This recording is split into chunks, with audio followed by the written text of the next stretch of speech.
마태복음 13장에 보면은 씨를 뿌리는 비유들이 나오죠. 씨를 뿌리는 비유가 나옵니다. 여기 한 농부가 나와서 씨를 뿌리는데 각각 그 밭의 상황에 따라서 그 씨가 뿌려진 장소의 상황에 따라서 그 열매의 성숙도가 다르게 나타나는 것을 볼 수 있습니다. 먼저 딱딱한 길가에 떨어진 씨는 뿌리를 내리기 전에 먼저 새가 와서 그것을 쪼아 먹어버렸고, 돌짝밭에 떨어진 씨는 싹이 나지만 해가 나오니까 그것이 수분이 없어서 타서 말라버렸습니다. 그리고 가시밭에 떨어진 씨는 잘 자라는 것 같았는데 가시가 그 기운을 막아서 결국에는 열매를 맺지 못하고 죽어버린다 하는 내용입니다. 그러나 마지막에 좋은 땅에 떨어진 씨는 그 씨가 열매를 맺어서 각각 100배, 60배, 30배의 결실을 맺었다 하는 것이 그 내용이죠. 이것을 예수님께서 하신 말씀은 하나님의 말씀을 들을 때에 그 마음의 말씀을 듣는 태도에 따라서 어떠한 결과가 나타나느냐, 동일한 똑같은 말씀이지만 똑같은 씨앗인 말씀이지만 그것을 어떻게 듣느냐, 어떠한 마음을 가지고 듣느냐에 따라 가지고 그것이 다르게 나타난다는 것을 보여주기 위해서 예수님께서 비유로 하신 말씀이죠. 오늘 본문에서는 예수님 당시에 정말로 그와 같은 일들이 일어나는 것을 오늘 본문을 통해서 확인을 할 수 있습니다. 먼저 본문으로 돌아와서 30절 말씀을 보시면 예수께서 하시는 말씀을 듣고 많은 사람들이 믿었다 하는 것입니다. 앞에 이제 7장, 8장에서 하신 말씀들 기억하시죠? 나는 생명의 물이다, 나는 생명의 떡이다 라고 말씀하셨을 때 사실 그것은 유대인들이 받기에 좀 거북스러운 말씀들도 있었습니다. 그럼에도 불구하고 그 말씀을 들은 사람들 중에서 예수님의 말씀을 믿고 그것을 따르는 무리들이 생겨났다는 것이죠. 많은 사람들이 그 말씀을 믿었다라고 성경은 적고 있습니다. 사실 본문에서 이렇게 적고 있으니까 우리는 믿지만은 그때의 현실을 보면은 그것을 믿고 그것을 따르는 것이 결코 쉬운 일만은 아니었습니다. 우리가 계속 살피고 있지만 당시 유대인들, 유대주의자들이 예수님을 지금 따라다니면서 어떻게 책을 잡아가지고 생방할 것을 잡아가지고 찾아서 죽이려고 하는 그런 지금 생각이 골똘하게 매여있는 사람들이 예수님 주변에 늘 따라다녔습니다. 어떻게 해서든지 예수를 잡아서 십자가에 매달 생각뿐이었습니다. 그들의 생각하기에 예수님은, 유대주의자들이 생각하기에 예수님은 그렇다는 것이죠. 유대 사회를 어지럽히는 사람이었어요. 성전 중심의 문화를 어지럽히고 그리고 유대의 율법을 어지럽히는 사람이었습니다. 그리고 신성 모독적인 발언도 서슴없이 하는 분이 바로 예수님이라고 그들은 생각하고 있었습니다. 그런데 그때 이제 성전 주변에 예수님을 잡아 죽이려고 하는 사람들이 이렇게 불꽃 같은 눈으로 살피고 있는 그 상황에서 예수님의 설교를 듣고 말씀을 듣고 믿는다 하는 것은 결코 쉬운 일이 아닙니다. 엄청난 결단과 순전한 믿음이 동반되지 않으면 가능하지 않죠. 죽기를 각오하는 결단이 따를 수도 있습니다. 어쨌든 그 사람들은 지금 예수님께서 나는 생명의 물이다, 나는 생명의 떡이다 라고 말씀하시는 그 말씀에 귀를 기울이고 그것을 들었던 사람입니다. 그들의 출세 정분이 어떠하든지 무슨 일을 하든지 그런 것은 나와 있지 않기 때문에 상관없지만은 그들은 예수님의 말씀이 좋아서 정말로 예수님의 말씀이 정말 하나님의 말씀인 것처럼 받고 마음속으로 동의하고 끄덕끄덕했던 사람입니다. 그런 그들을 향해서 예수님은 이렇게 말씀하죠. 너희가 내 말 안에 거하면은 참으로 내 제자가 되고 진리를 알지니 진리가 너희를 자유롭게 하리라 하신 말씀입니다. 오늘 우리가 읽은 본문들을 이렇게 살펴보았지만은 보면은 예수님께서 전혀 예수님을 믿지 않는 대적자들에게 지금 하시는 말씀처럼 느껴져요. 그런데 오늘 본문은 그렇게 말하지 않습니다. 31절 말씀은 그러므로 예수께서 자기를 믿은 유대인들에게 이르시되, 자기를 믿은 유대인들에게 지금 하신 말씀이라는 거죠. 그것을 우리가 알고 말씀을 따라와야 되는 것입니다. 그들을 향하여서 너희가 내 제사가 되고 진리를 알지니 진리가 너희를 자유롭게 하리라 라고 그렇게 말씀을 하고 있습니다. 그런데 33절 말씀을 보시면은 그들의 반응이 전혀 다르게 나오죠. 어떻게 나옵니까? 우리가 아브라함의 자손으로서 남의 종된 적이 없는데 무엇으로 자유롭게 하겠다는 것이냐라고. 어찌하여 우리가 자유롭게 되리라. 지금 우리가 자유한데 뭘 어떻게 자유하게 되겠느냐라고 지금 질문을 하고 있는 것입니다.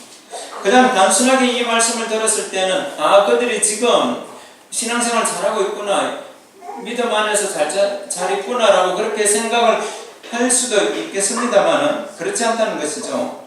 그들은 지금 이 말 가운데서 지금 스스로 두 가지 측면에서 스스로를 지금 속이고 지금 가면을 쓰고 말하고 있는 것이죠. 첫 번째로 정치적으로 그들은 지금 거짓을 말하고 있는 것이죠.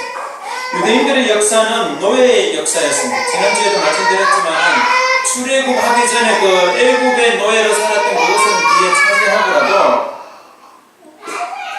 그들이 지금 586년에 바벨론에 의해서 멸망당하고 난 다음에 계속적으로 바벨론 그리고 페르시아, 헬라 제국, 로마 제국에 이르기까지 팔레스타인 땅의 주인만 바뀌었을 뿐이지 그들은 계속 이방 민족의 속국으로 있었습니다. 그리고 지금도 로마 제국의 속국으로 있는 것입니다. 그들은 약간의 종교적인 자유만 누릴 뿐이지 세금도 로마에 내어야 됐고 여러 가지 로마인들의 지배를 받아야 되는 것입니다. 뿐만 아니라 그런 그들에게 예수님 당시에 살던 사람들의 소망이 무엇이냐, 그런 로마의 속박으로부터 벗어나는 것이 꿈이었죠. 소망이었죠. 그래서 구약 성경에 예언된 그 메시아가 오기만 하면은 이 땅 가운데 정말로 참 자유가 선포되어지고 자유롭게 되는 은혜가 있을 것이다라고 그렇게 소망하며 갈망하며 살아가고 있는 사람들이었습니다. 그러니 그들은 자유롭지 못하다는 말이 참말이 아니라는 것입니다. 두 번째로 그들은 지금 율법에 속박된 그런 삶을 살고 있었습니다. 그들이 모세 율법을 해석하고 주의하고 그래서 그것을 지금 믿고 있다라고 하지만 실제로 그들이 만들어 놓은 636가지의 그런 해야 할 것과 하지 말아야 될 것 사이에서 계속 왔다 갔다 하는 것이죠. 그리고 그뿐만 아니라 그 율법을 지키기 위해서 장로의 인선들이라 해서 세부 규칙까지 만들어서 수천 가지의 그런 세부 조항들을 만들어 가지고 그것을 지키느냐 마느냐 그런 갈등 속에 지금 살아가고 있는 것입니다. 왜냐하면은 그것이 그들의 구원과 지금 관련이 되어 있기 때문에 그렇습니다. 그러니 갈등을 하지 않을 수가 없는 것이죠. 지금까지 태어나서 지금까지 그렇게 살아왔습니다. 그 마음에 얼마나 무거운 짐들이 있겠습니까? 그들은 종된 적이 없다고 말할 수 있는지는 모르지만 실제로 그들은 율법의 종이 되어서 지금 살아가고 있는 것입니다. 하지만 그들은 자신이 종이 된 적이 없다라고 말하는 것이죠. 자신들에게는 잘못이 없다. 자신들의 잘못이 무엇인지 그것에 대해서 인정하지 않고 있는 것입니다. 다시 한번 말씀드리지만 그들은 지금 예수님의 그 진리의 말씀을 듣고 난 다음에 예수님을 따르기로 작정한 사람들은, 그런데 그들 가운데 예수님을 따르기는 했지만 아직 해결하지 못한 것이 있었습니다. 겉으로는 아무런 문제가 없는 것처럼 잘 살아가고 있지만 실제로 그들의 마음속에는 정치적인 부담이든 아니면 그런 율법적인 부담이든 무거운 짐들을 지금 하나씩 짊어지고 가고 있는 사람들이었습니다. 그런데 그것도 그들의 짐이었지만 실제로 그것보다 더 심각한 것은 다른 것에 있었다는 것이죠. 34절 말씀에 보니까 예수께서 이르시되 진실로 진실로 너희에게 이르노니 죄를 범하는 자마다 죄의 종이라. 예수님께서 지금 이 말씀에서 근본적으로 지정하고 있는 것은 그런 정치적인 그런 부담도 아니고 지금 어떤 율법적인 그런 부담도 아니고 실제로는 그 마음속에 짊어지고 있는 죄의 문제다는 것입니다.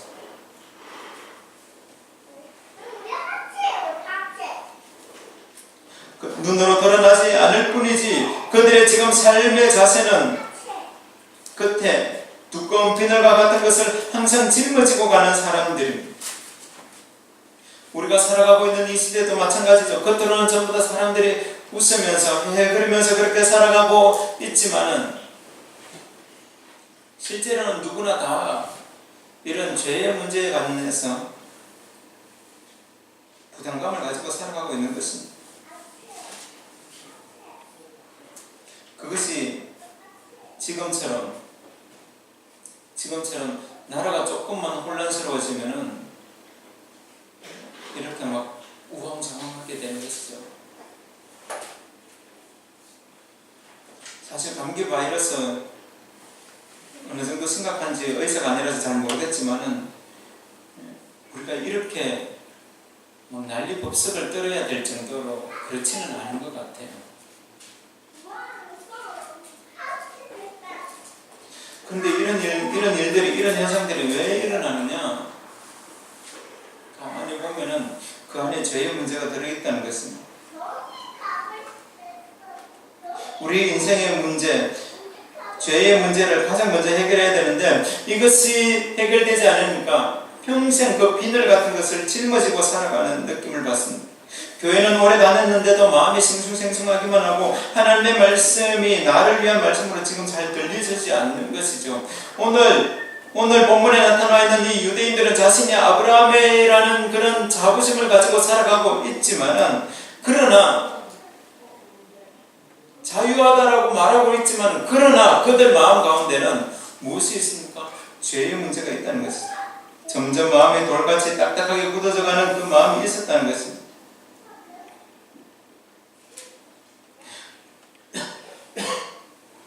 처음에는 예수님의 말씀을 듣고 그 생명, 영생이라는 말씀이 좋아서 예수님을 쫓아오기로 했지만은 예수님께서 그 죄의 문제를, 가장 깊숙한 곳에 있는 죄의 문제를 건드리니까 오히려 그들의 마음이 돌아서는 것을 오늘 본문을 통해서 확인할 수 있습니다.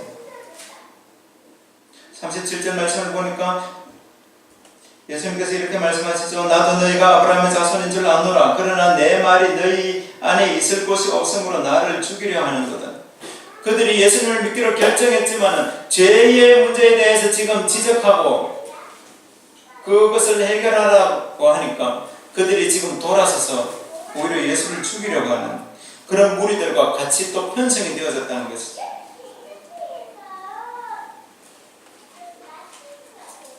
마음이 거북하고 예수를 믿기는 하지만 마음이 거북하고 불편한 소리들을 잘 듣지 못하는 것입니다.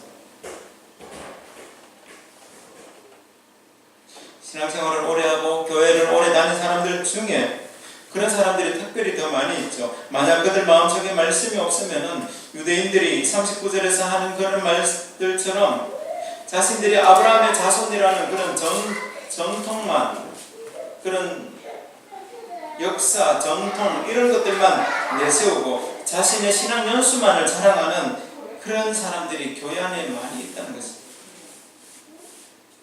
교회 오래 다니면서 주워들은 것은 많기 때문에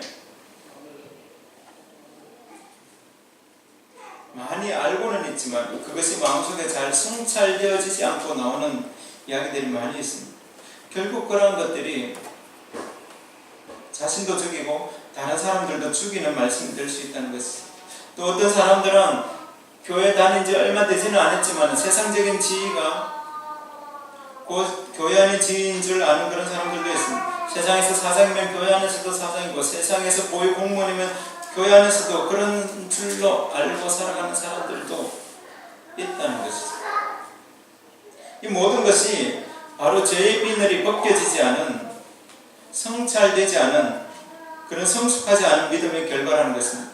죄의 문제를 해결하지 않고 넘어가면 그 죄가 계속 죄가 되고 비늘에 비늘이 되고 또 비늘이 되는 것입니다. 예수님은 계속적으로 그 말씀에 반론을 제기하는 유대인들에게 또 44절에도 이렇게 말씀을 하십니다. 너희는 너희 아비 마귀에게서 났으니 너희 아비의 욕심대로 행하고자 하느니라. 그는 처음부터 살인한 자여 진리가 그 속에 없으므로 진리에 서지 못하고 거짓을 말할 때마다 제 것으로 말하나니 이는 그가 거짓말쟁이요 거짓의 아비가 되었습니다. 예수님께서 죄의 문제를 지적하였음에도 불구하고 예수님의 말씀을 아멘으로 수용하고 받지 않고 그냥 계속 맞서는 그들을 향하여서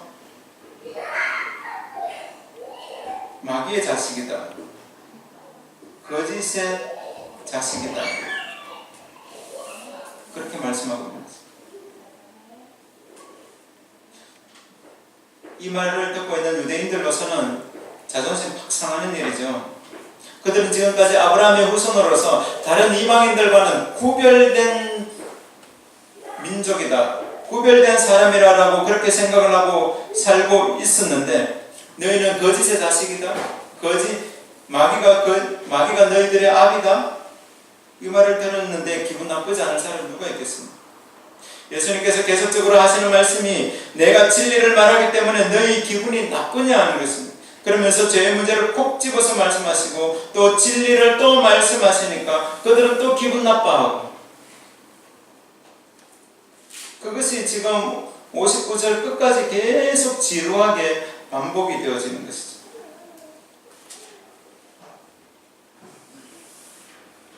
예수님께서 앞부분 30절 앞부분의 내용들을 가지고 내가 영생의 물이고 내가 생명의 떡이다라고 그렇게 말씀하셨는데, 그 말씀대로 그들이 영생을 얻고 생명을 얻기 위해서 가장 먼저 그 말씀이 그 안에 들어가고 그리고 죄의 문제를 해결해야 된다는 것이죠. 죄의 비늘을 벗어버리는 것입니다. 이 말씀을 들을 때 그들은 자신들의 죄가 생각이 났어야 했습니다. 하나님의 은혜를 철저히 구했어야 됐다는 것이죠.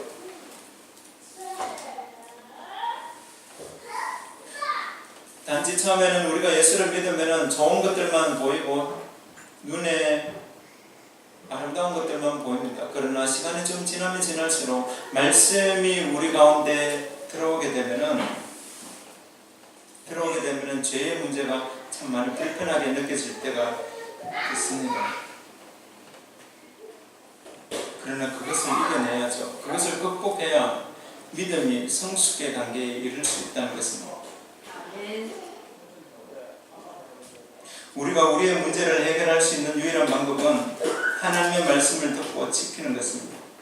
우리가 하나님께 그 믿음을 달라고 구할 수밖에 없는 이유가 바로 여기에 있다는 것입니다. 요한복음 15장 7절 말씀, 너희가 내 안에 거하고 내 말이 너희 안에 거하면 무엇이든지 원하는 대로 구하라, 그리하면 이루리라.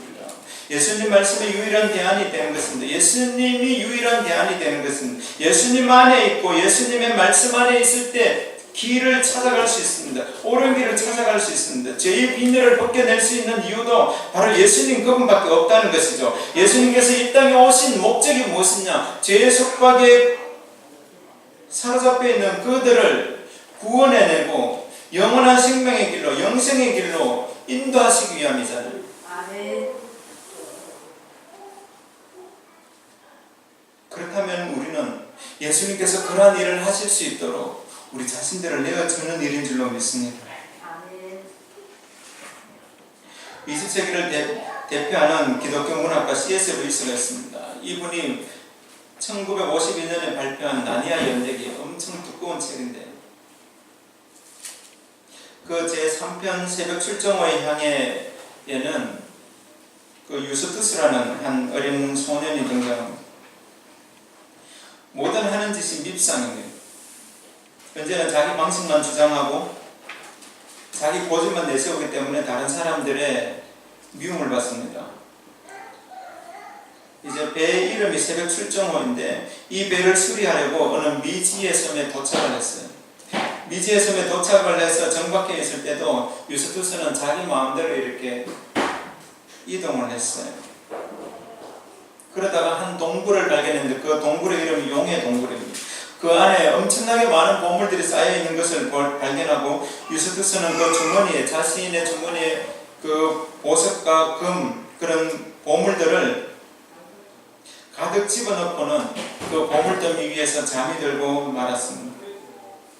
잠을 자다가 이상한 생각이 들어서 깨어나 보니 유스투스 자신이 이제 용으로 지금 변해 있는 것입니다. 용의 갑옷을 지금 입고 있는 것이죠. 여러 사건들을 경험하면서 그 이후에 여러 사건들을 경험하면서 유스투스는 달라지기 위해서 노력했어요. 이 비늘을 벗어버리려고도 노력을 합니다. 그러나 용의 몸에 갇힌 이 아이는 그것에서 벗어날 수가 없었습니다. 어느 날 밤에 이 유스투스는 아주 위대한 사자 아슬란을 만나게 되는데, 이 아슬란이 그 책의 처음부터 끝까지 예수님을 상징하고 있습니다. 예수님은 그를 맑은 물로 인도하시죠. 그 아슬란은 그를 맑은 물로 인도하죠. 그리고 그 물에 몸을 씻으면 그 저장스러운 용의 몸을 벗을 수 있을 것이라고 유스투스는 생각합니다. 그리고 유스투스는 몸을 씻기로 결정을 합니다. 그러나 아슬란은 유스투스에게 먼저 옷을 벗어야 된다고 이야기를 하고, 유스투스는 3번이나 몸에 비늘을 긁어내어서 그 물에 용의 껍질을 벗겨냅니다. 하지만 껍질을 벗겨낼 때마다 그 껍질을 벗겨낼수록 그 아래 또 다른 껍질들이 또 생기게 되고 또 다른 껍질들이 생기게 되는 것입니다.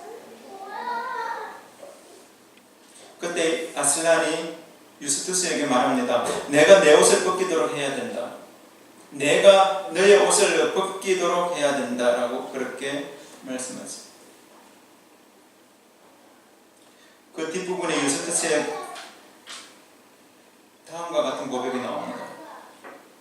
아슬란이 처음 벗겨낸 껍질은 매우 깊은 데 있어서 심장과 거의 닿는 듯했다. 껍질을 벗기자 그 무엇보다도 고통스러웠다. 그럼에도 견딜 수 있었던 것은 껍질이 벗겨진다는 기쁨 때문이었다. 나는 추잡한 껍질을 벗겨냈다. 내가 3번이나 혼자서 벗겨냈을 때는 별로 아프지 않았다. 불밭에 떨어진 껍질들은 그 어떤 껍질보다 두껍고 어둡고 우둘투둘했다. 벌거벗은 몸으로 물에서 몸을 씻은 유스투스는 다시 소년으로 변하게 됩니다. 아슬란은 유스투스에게 새 옷을 주면서 그를 기다리고 있는 새벽 출정호가 기다리고 있는 해변으로 그를 데려다주고 그의 삶이 완전히 달라지게 되는 것을 볼 수 있습니다. 다시 본문으로 돌아와 보면은 오늘 예수님과 대화를 나누고 있는 이 유대인들은 애석하게도 끝까지 예수님의 말씀을 인정하지 않습니다. 심지어 예수님을 귀신 들린 사람으로 매도합니다. 우리가 우리 자신의 죄의 문제를 해결하려고 하면은 마치 이 유스투스가 자신의 껍질을 벗겨내면 또 다른 껍질이 몸에 생겨나는 것처럼 죄의 문제를 근본적으로 해결할 수가 없습니다. 예수님께서 그 껍질을 벗겨주셔야 되는데 그 껍질이 마치 심장에 닿아 있는 듯해서 죽을 것만 같은 그런 고통이 따른다는 것이죠. 하지만 그 방법밖에 없다면 우리는 그 방법을 사용해야 되는 것입니다. 무엇보다 힘들고 고통스럽지만 그 고통을 참고 이겨내야지만 영원한 기쁨이 있는 줄로 믿습니다. 52절 말씀에 사람이 내 말을 지키면 영원히 죽음을 맛보지 아니하리라. 죄를 이기고 영생을 얻는 길은 예수님 안에 있습니다. 예수님의 말씀을 지키는 길이 있습니다. 로고스이신 예수님 그분 안에 우리의 죄의 문제가 해결될 수 있다는 것입니다. 지금 메디스로 온 나라가 떠들썩하지만은 감염된 그 사람들에게 있어서 유일한 해결책은 의사들의 말을 듣는 것입니다. 그들이 아무리 힘들어도 고통이 따른다 하더라도 어떤 의사가 그렇게 표현을 했더라고요. 우리의 몸의 통증이 1부터 10까지가 있으면은 이 메디스의 고통은 8에서 9 정도 된다고요. 힘들고 지루할 수밖에 없는 싸움이 될 수도 있지만은 그들이 살기 위해서는 의사의 말을 듣는 수밖에 없습니다. 마찬가지입니다. 우리의 영혼에 고통스럽고 힘들고 어려운 부분들이 있다 할지라도 우리가 그 죄의 문제를 해결하고 온전하게 설 수 있는 길이 그 길밖에 없다면은 그것을 받아들이는 거예요. 오직 예수 그리스도를 영접하며 죄의 문제를 해결하도록 정말로 그 예수님께서 우리의 껍질을 벗겨주시도록 맡겨드릴 수밖에 없다는 것입니다. 6장으로 돌아가 보면은 예수님께 말씀을 들었던 많은 유대인들이 이 말씀은 어렵도다 하고 떠나가게 되죠. 그때 예수님께서 12제자에게 다시 질문합니다. 너희도 나를 떠나가려느냐? 그때 베드로가 대답합니다. 영생의 말씀이 주께 있사오니 내가 누구에게 가오리까? 이것이 진정 저와 여러분의 믿음의 고백이 되어야 될 줄로 믿습니다. 아멘. 영생의 말씀이 주께 있사오니 내가 누구에게 가오리까? 죄의 문제를 해결할 수 있는 길은 오직 예수 그리스도 그분밖에 없다는 것입니다. 아멘. 오늘 본문에 나오는 유대인들은 결국 예수님의 말씀을 듣지 않습니다. 처음에는 생명의 떡, 생명의 물을 말씀하실 때는 조금 알아듣는 듯 하더니 죄의 문제를 말씀하니까, 죄의 문제를 지적하니까 그들은 듣지 않습니다. 오히려 그들은 아브라함 자손의 논리를 따라서 예수님을 거부하고 돌로 치려고까지 하는 그런 것이죠. 사실 오늘 드린 말씀은 상당히 무겁고 힘든 말씀이기는 하지만 그러나 우리가 우리 자신들을 다시 한 번 더 돌아볼 수 있는 시간들로 삼았으면 좋겠습니다. 이것이 영생의 길이라면, 이것이 정말로 우리가 진지하게 들어야 되는 말씀이라면 그것들을 바라보며 다시 한 번 더 믿음으로서는 저와 여러분이 되어야 될 줄로 믿습니다. 하나님의 말씀을 듣는 태도는 다양하게 나타납니다. 처음에 씨를 뿌리는 비유에서 말씀을 시작했는데 저와 여러분들이 정말로 하나님 안에서 결실을 맺어서 30배, 60배, 100배의 결실을 맺어서 하나님께 기쁨이 되고 하나님께 영광 돌려드리기를 주님의 이름으로 축복합니다.